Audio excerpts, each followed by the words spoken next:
શું સાચે જ ન હોય? હજી તમે રેશન કાર્ડની અંદર ઈ કેવાયસી નથી કરાવ્યું?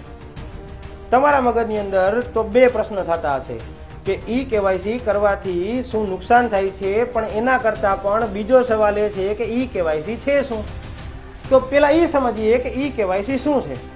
તો કે જાહેર વિતરણ વ્યવસ્થા છે એ જાહેર વિતરણ વ્યવસ્થાને પારદર્શક બનાવવા માટે અને જાહેર વિતરણ વ્યવસ્થાના દુરુપયોગને રોકવા માટે જે વ્યક્તિ લાભ લઈ રહ્યો છે એ વ્યક્તિ તે જ છે એની ચકાસણી માટે જે ડિજિટલ સ્વરૂપે વ્યક્તિની ઓળખ ચકાસવામાં આવે છે એને કહેવામાં આવે છે ઈ કેવાયસી. ઈ કેવાયસીની અંદર આધાર કાર્ડને રેશન કાર્ડ સાથે લિંક કરવામાં આવે છે.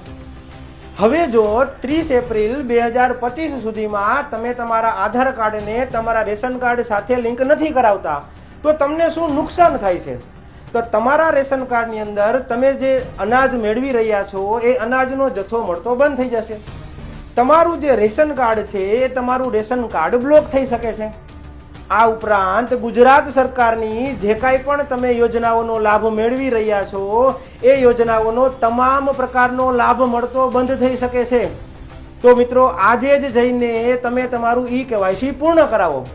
હવે પ્રશ્ન થતો હશે કે ઈ કેવાયસી કઈ જગ્યાએ કરાવી શકાય?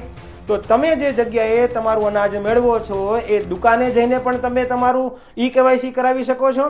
નજીકની મામલતદાર અથવા કલેક્ટર ઓફિસનો સંપર્ક કરીને પણ તમે તમારું ઈ કેવાયસી કરી શકો છો.